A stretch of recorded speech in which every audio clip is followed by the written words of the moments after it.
are you wearing? Oh, this? Yes, it's a Sus Chick original. Hey guys, welcome to my channel. For those of you who don't know me, my name is Morgan and I'm the maker behind LA Crochet, and if you're one of my fabulous returning crochet friends, then hey, welcome back. In today's video, we're going to be going over 10 common beginner crochet mistakes and how to avoid them. And you better believe that I am speaking from personal experience here because I have made every single one. And one of them I just learned like last month, so yeah, that's kind of awkward. No, but the beautiful thing about crochet is that you are always learning. So whether you've never picked up a crochet hook before, or you've been crocheting for 2 years like me or longer, hopefully you can find some of these tips helpful, or at the very least just laugh at some of the mistakes that I have made. And if you're wondering what I'm wearing, well, this little number, you are looking at something that has never seen the light of day before. This is my one and only ever attempt at making a crochet wearable. I made this like a year and a half ago and I thought it was awful and I threw it in a drawer. So I thought it would be perfect to debut it in today's video as we go over some crochet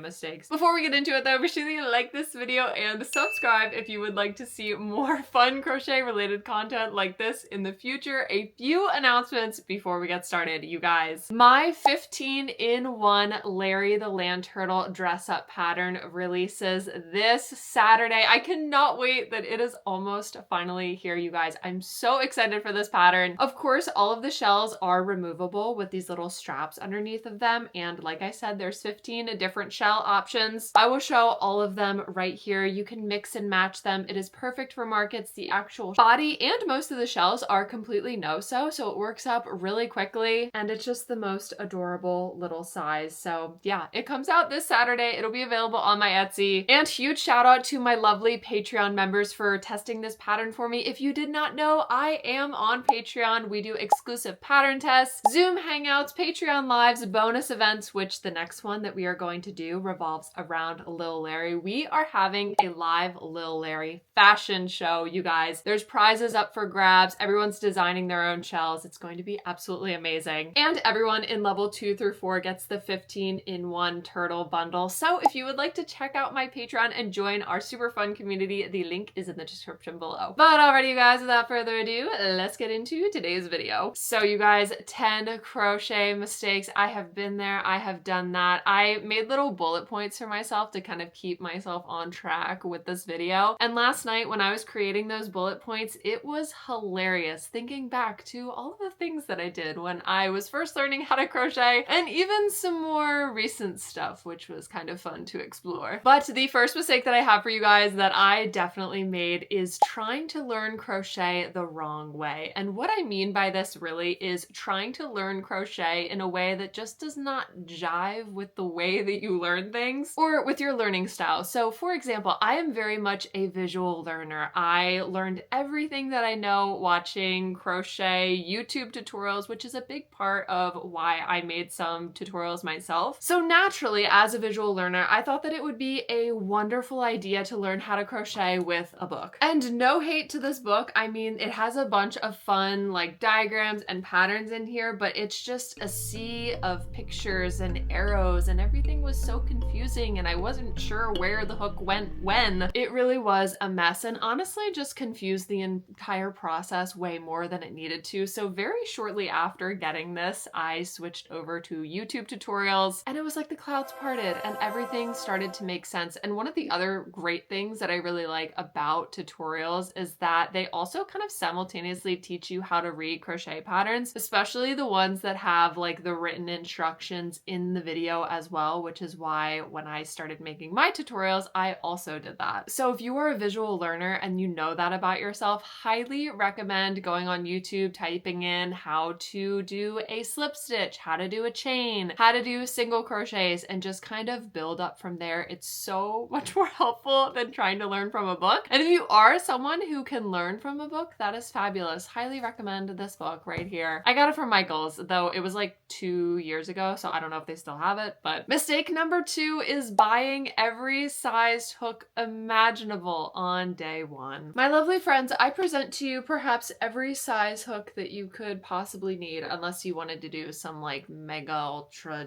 jumbo crochet plushies and you would need like a 25mm hook. But when I was first learning how to crochet, for some reason I decided it would be a great idea to order all of these hooks that I've quite literally never touched. They're like 0.6mm to 2mm. I thought that I would need all of them, but I really don't. Realistically, I only used 4 hook sizes, and that is a 4mm, a 5mm, a 6.5mm, and an 8mm. And that is just me, someone who focuses primarily on amigurumi with like larger chenille yarn, but I do also make some worsted weight items, which is why the 4mm hook. And I would have saved myself so much money if I would have just bought hooks as I needed them. Now, of course, that is not to say that you will never use these hooks. If you ever do want to take up like micro crochet, or you do ever want to make like gigantic plushies with these huge hooks, someday you might want to dabble in those things, but just do yourself a favor. Start out with maybe 1, 2, maybe 3 different hook sizes to just get yourself started. So that way you can grow with the craft, figure out what you like, and you're not spending a ton of money on stuff that you might never even touch. Speaking of crochet hooks, that brings me to mistake number 3, and that is thinking that all crochet hooks are created equal. Now, in the beginning of this video, of course, I hinted that there was something that I just recently learned, and we have arrived at that point. So up until like a month ago, I thought that all crochet hooks were created equal.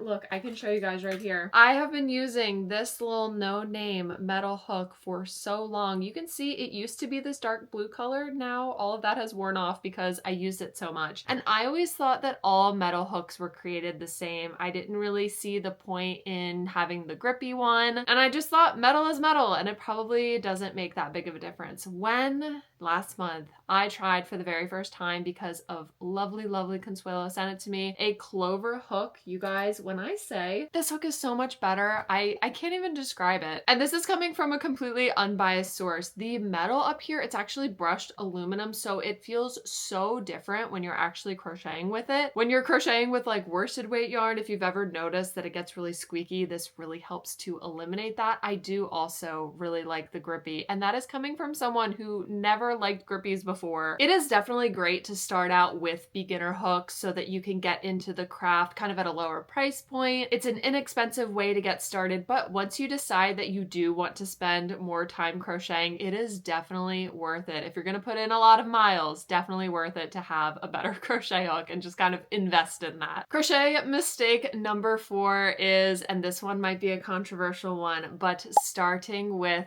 amigurumi. Now, this might sound weird, and you're probably thinking, Morgan, isn't amigurumi like literally your entire thing? And looking around, yes, as you can see, it is. We've got sussbirds, we've got sharks with laser beams attached to their heads, and at the current moment, I'm completely surrounded by little turtles. However, in my experience, starting with things like swatches and granny squares is a great way to start because it teaches you tension, because that is perhaps one of the hardest parts about crochet, is learning how much tension you should use while you are crocheting. It also really helps teach you, especially if you do granny squares, all of the different stitches, because granny squares, as you can see from this iconic top that I'm wearing, they really feature a lot of different stitches. So you'll learn how to do single crochets, half double crochets, double, treble, slip stitches, chains, all of the things. It's just a really great and fun way to get started. And again, this is also where I think tutorials are a great place to start. So just looking up some stitch tutorials like chains, single crochets, slip stitches, and then migrating to granny square tutorials. It'll just teach you so many stitches in a really fun way. And plus you'll have an adorable granny square to show for it at the end, and perhaps you could make it into something like this. You too could have this iconic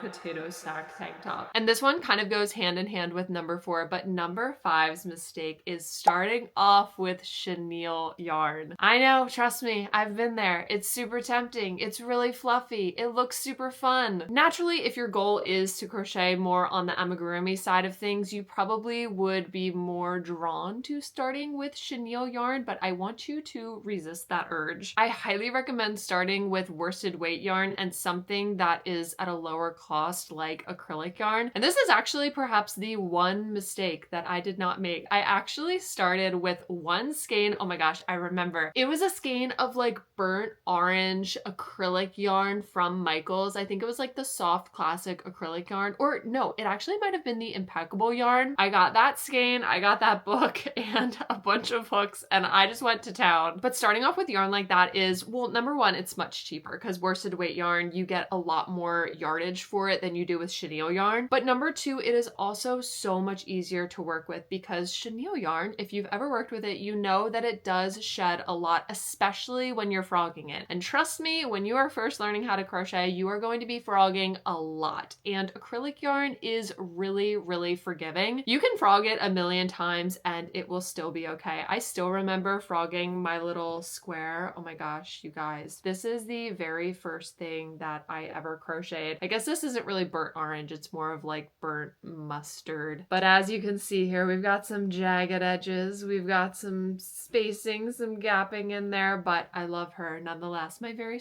first thing that I ever crocheted. And I still remember when making this frogging a million times. With chenille yarn, of course, it is much less forgiving. Like I said, it sheds a lot if you need to frog, and you might get a little discouraged in the beginning because it is slightly more difficult to work with, especially figuring out the tension. And there is also the thing of not being able to see your stitches as well because it is so fluffy. So highly recommend working with something like this when you're first getting started so that you can build up that experience and take everything that you have learned into the chenille yarn. Oh, number six. Number six, I was so bad at, you guys.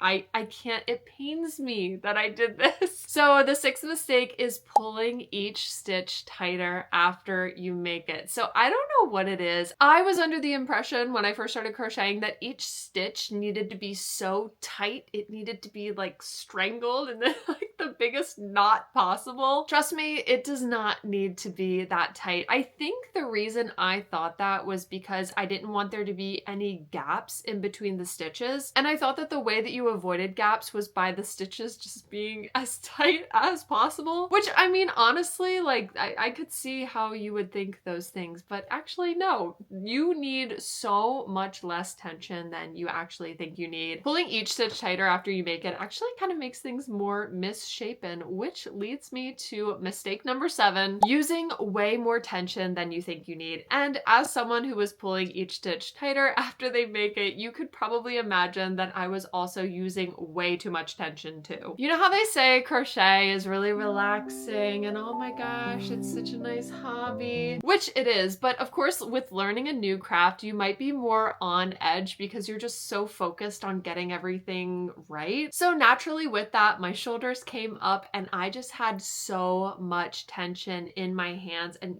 just with the yarn in general. And I'm very happy to say that I have since learned that you really do not need that much tension when you are crocheting. Well, in fact, you need much less tension than you think you need. I always tell people to try to focus their mind on using as little tension as possible. And of course, if you do find that there's some gappings occurring, then you can tighten things up a little bit. But really, I kind of think of it as like an exercise in just relaxing and proving to yourself that you really don't need that much tension. Because number one, it's just not necessary. And number two, it's really not great for your hands long term. So the next time you crochet, try using just like 40% less tension and you will be amazed at how things turn out. Or at least if you were using way too much tension like I was. Mistake number 8 is a doozy. I don't even know why I thought that this would work out, but it is trying to read crochet patterns before you have learned the abbreviations. This is pretty much like trying to read a book in a language that you don't speak. If you do this, trust me, you're just gonna confuse yourself from the very beginning. You're gonna have no idea what's going on. It's just gonna be a bunch of random letters. Because I learned a few stitches trying from that book and then I flipped to the back and was like, well, let me try some of the, you know, more easier crochet patterns. And trust me, that did not work. It just led to more confusion and projects like this where I really had no idea what was going on. Guys, feast your eyes on this. This was my very first loaf cat that I ever made, and it kind of looks like a hamster, but it has a really, really long tail. And I thought it'd be fun to add a spot, and that's how that turned out on the bottom. And this is crooked. It's definitely interesting nonetheless, but this little guy has been living in my closet for the past, well, geez, this was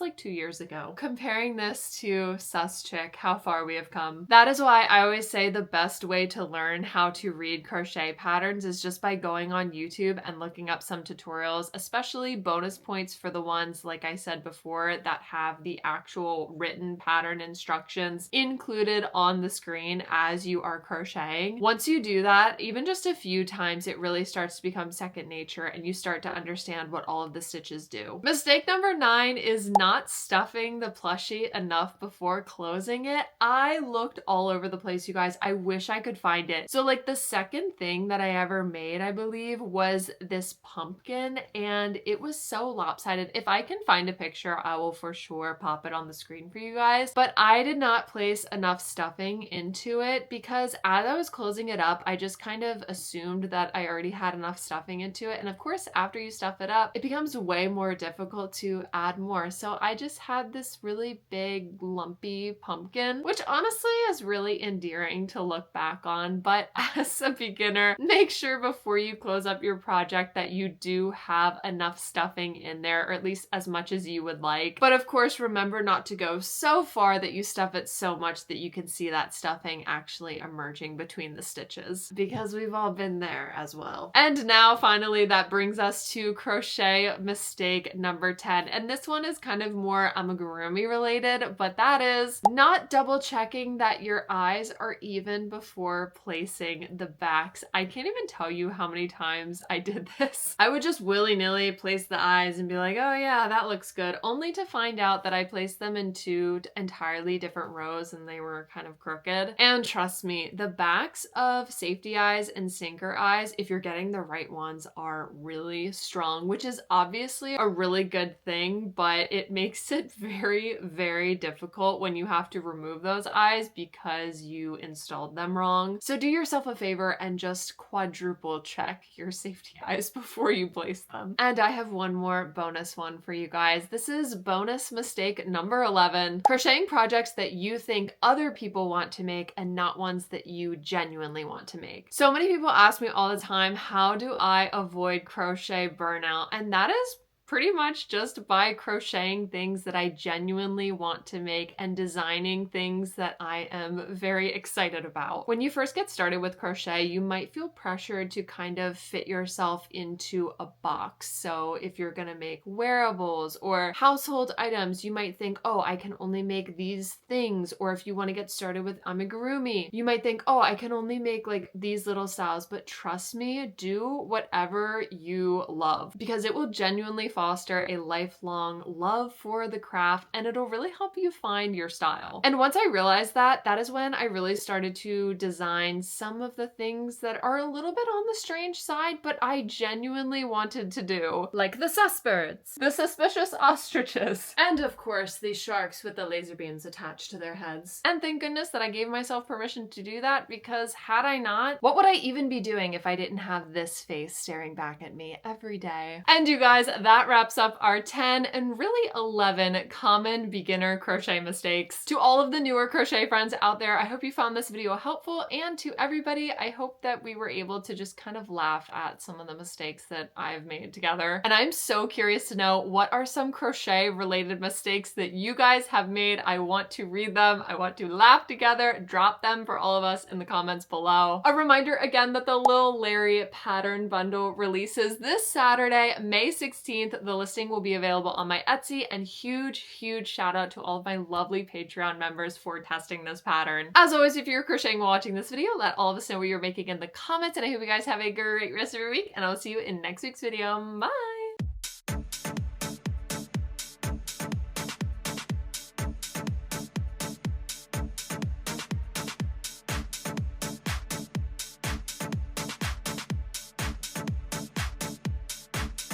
Sexy.